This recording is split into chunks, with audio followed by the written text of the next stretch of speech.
Magandang buhay sa lahat. JM Update. JM pinuri ng mga netizens sa pagiging family-oriented nito.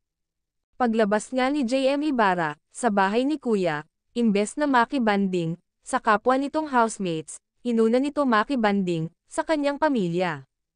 Pag inuuna ang pamilya, alam mo na talaga kung sino at gaano kabait ang isang tao.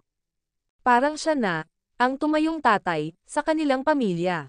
Hanggat kaya niya, gumagawa ito ng paraan para makapag-provide at makatulong para sa kanyang family.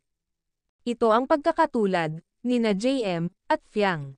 Malapit sa pamilya at mapagmahal at handang tumulong. Family-oriented talaga sila pareho. Samantala, spotted din si JM with Lucky Fan. At spotted din ito kasama sina Binsoy at Jeren. Sila ang mga boys naka-close ni JM sa bahay ni Kuya.